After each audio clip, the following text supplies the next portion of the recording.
Emerald Open is a Generation 3 draft-style tournament where players are put into pools to draft Pokémon for points. Each Pokémon costs a certain number of points based on how good they're considered to be in the draft format. Players are given 90 points in total to draft exactly 8 Pokémon.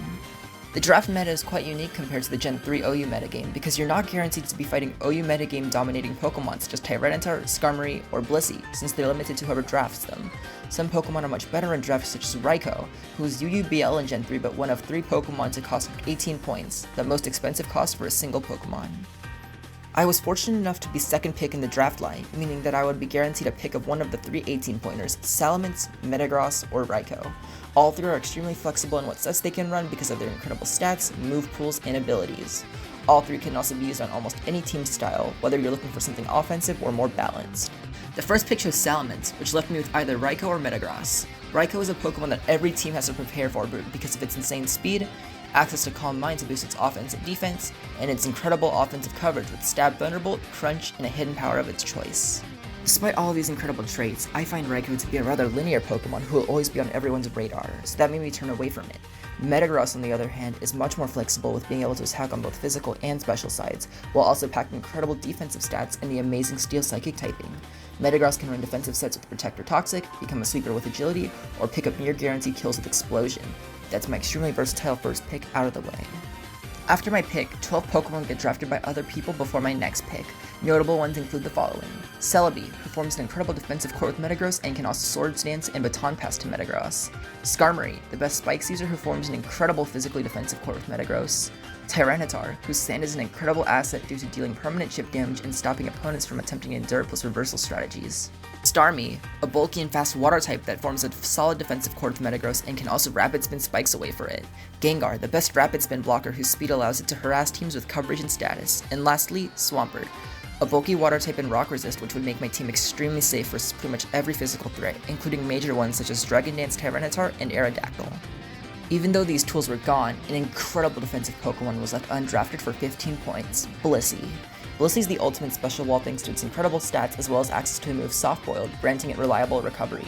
It has an incredible support move pool with Thunder Wave to slow opponents down, Wish to heal up its allies, and Aromatherapy to cure its allies' status effects. Since I drafted Blissey, I knew my draft was going to take an overall bulkier route instead of a faster offensive one, which I was totally down for.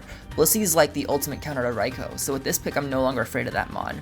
With these 2 defensive behemoths, I knew the next Pokemon I drafted had to be both fast and strong, notably hitting the steel types that Blissey and Metagross struggle versus. After a quick wheel pick, Charizard and Moltres were the 2 most appealing Pokemon for this offensive role. They not only deal incredible fire type damage, but also give me a ground immunity and a fighting resist to round out my defensive core. However, the question was, which one should I pick? Charizard is faster and has incredible offensive coverage with Dragon Claw, Focus Punch, Rock Slide, and Hidden Power Grass or Ice. Moltres, on the other hand, is bulkier, hits harder, has access to the incredible moves Will-O-Wisp and Morning Sun, which greatly increased longevity of not just Moltres, but my team as a whole. I end up going with the more expensive of the 2, Charizard at 15 points, for its speed. If I pick too many slow Pokemon, my team becomes incredibly easy to exploit for faster Pokemon. Threats like Gengar and Tauros can run attack boosting natures for the extra damage because they can still outrun a plus speed Moltres without running plus speed themselves. However, Moltres was still an incredible pick, and I'm still wondering if I should have picked it even right now. Looking at my draft now, my 2 big defensive Pokemon, Metagross and Blissey, are both affected by spikes. This meant I had to draft a Rapid Spinner. However, what I didn't know was that this upcoming pick phase, Claydol, Blastoise, and Cloyster would be drafted for the Rapid Spin utility, and Cloyster, Glalie, and Omastar would be drafted as Spikers. This puts me in a difficult spot, because the remaining notable Rapid Spinners are Armaldo, Donphan, Hitmontop, Tentacruel, and Forretress, and the remaining Spikers are Qwilfish, Roselia, and Forretress. To be fully transparent here, I think I should have taken Donphan. Donphan forms an incredible physical defense core with Metagross. Since Metagross can take normal type hits, Donphan takes the ground hits, and both take rock hits. However, I mistook Donphan to be already taken, so I was looking at the combination of Hitmontop and Qwilfish instead. Hitmontop can take physical hits decently since it's also resistant to rock and can weaken neutral physical hits with its ability Intimidate. Qwilfish offers fast spikes and interesting options such as Destiny Bond and Explosion, but I felt like those tools were better on a more offense-oriented team.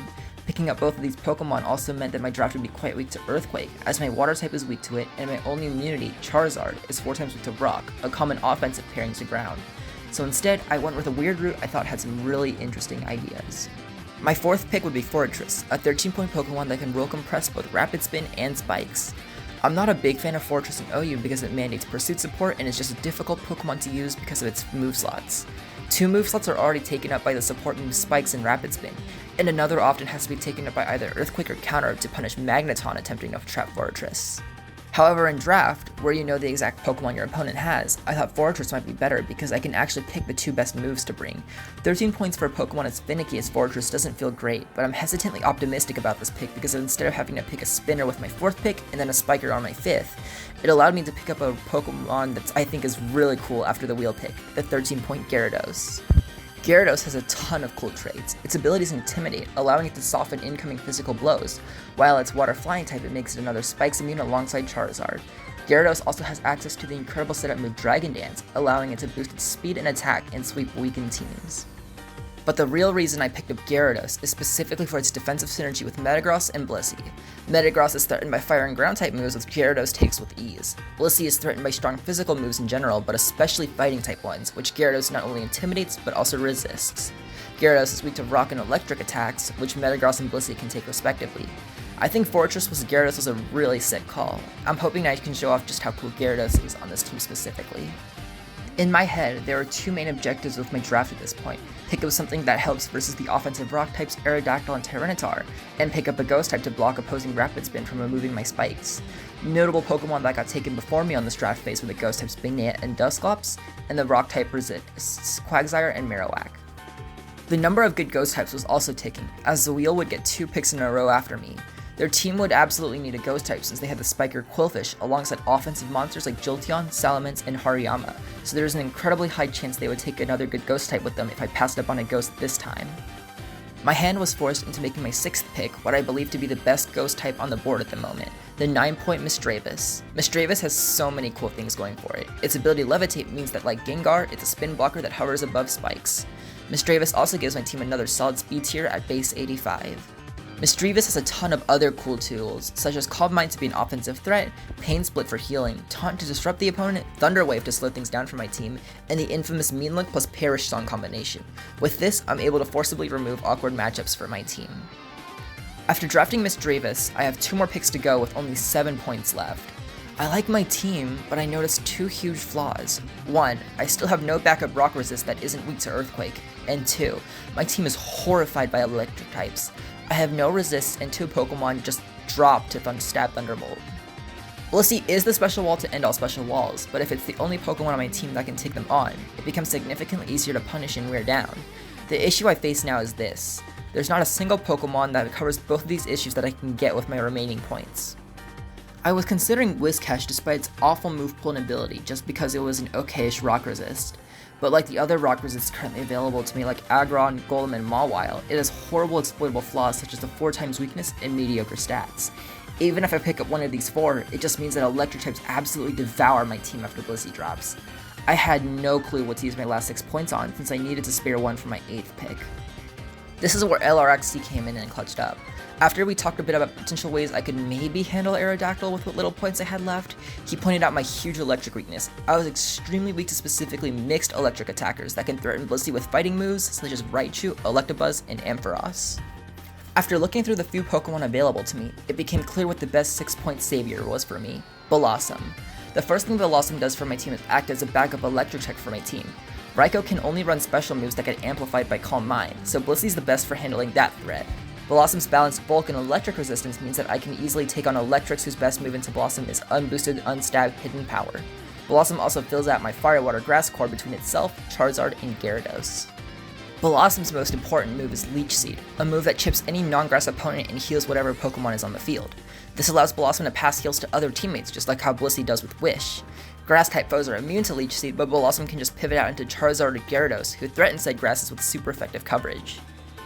Blossom also has other really cool moves like the Stun Spore for paralysis, Sleep Powder for sleep, Synthesis for reliable recovery, and Charm to 1v1 Curse and Dragon Dance users. I think Blossom is just such a cool Pokemon for this team in specific because it's 100% a Pokemon that works best on a very balanced style build, which is exactly what I have going on. Since I picked Blossom as my 7th and pretty much last good Pokemon, I accepted that my team isn't the sturdiest versus Aerodactyl and Tyranitar. However, I still have ways to outplay those Pokemon. Versus Aerodactyl, if I think the opponent will run a Choice Band set, I can run Protect on my Pokemon to see what they'll lock into. I can also run Agility Metagross or even a Jolly Dragon Dance Gyarados with Hidden Power Rock or Steel to clean up in the endgame. This is why I was thinking prioritizing the Electric matchup was more important than the Rock one. I can outplay the Rock matchup, but once Blissey goes down, I'm just automatically gonna lose to Electric type moves if I don't have Blossom.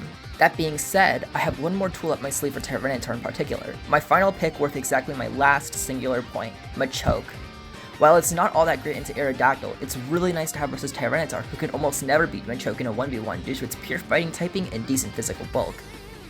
Machoke gets solid coverage in Earthquake plus Rock Slide, as well as other unique options to just bulk up to boost its attack and defense, Encore to lock opponents into moves and make them easier to play around, and even Light Screen? I didn't even know it got Light Screen, I'll be so for real. Or Encore actually, like I had no idea. Machoke isn't coming to most games, but if I ever fight a Tyranitar team, you know damn well who's about to put in the finest of work. And that's my draft for Emerald Open 4. I hope you enjoyed this video. I put so much work into this. Like, it's my first time ever writing a script, and like, oh my god, this is so much work. But yeah, I hope you're as excited as I am for some draft content, because one of my favorite aspects of Pokemon is creativity in the team builder, and I think draft really brings out like the coolest aspects of my play, and you know, I can't wait to share that, right? Like, please tell me about what Pokemon that I drafted you're most excited to see, you know, put in hella work. I think like every Pokemon like on my team can come to like every single game besides like Machoke probably, because that's like matchup specific. But it's like, I think all 7 of like I think my first 7 mods are like, they pair together so well, right? Like all of them cover for each other's bases defensively. So I think that's like so sick, you know? Like, yeah, I think there's so much healing going around, so I think this is like such a really cool balanced team, you know? And yeah, thank you for watching.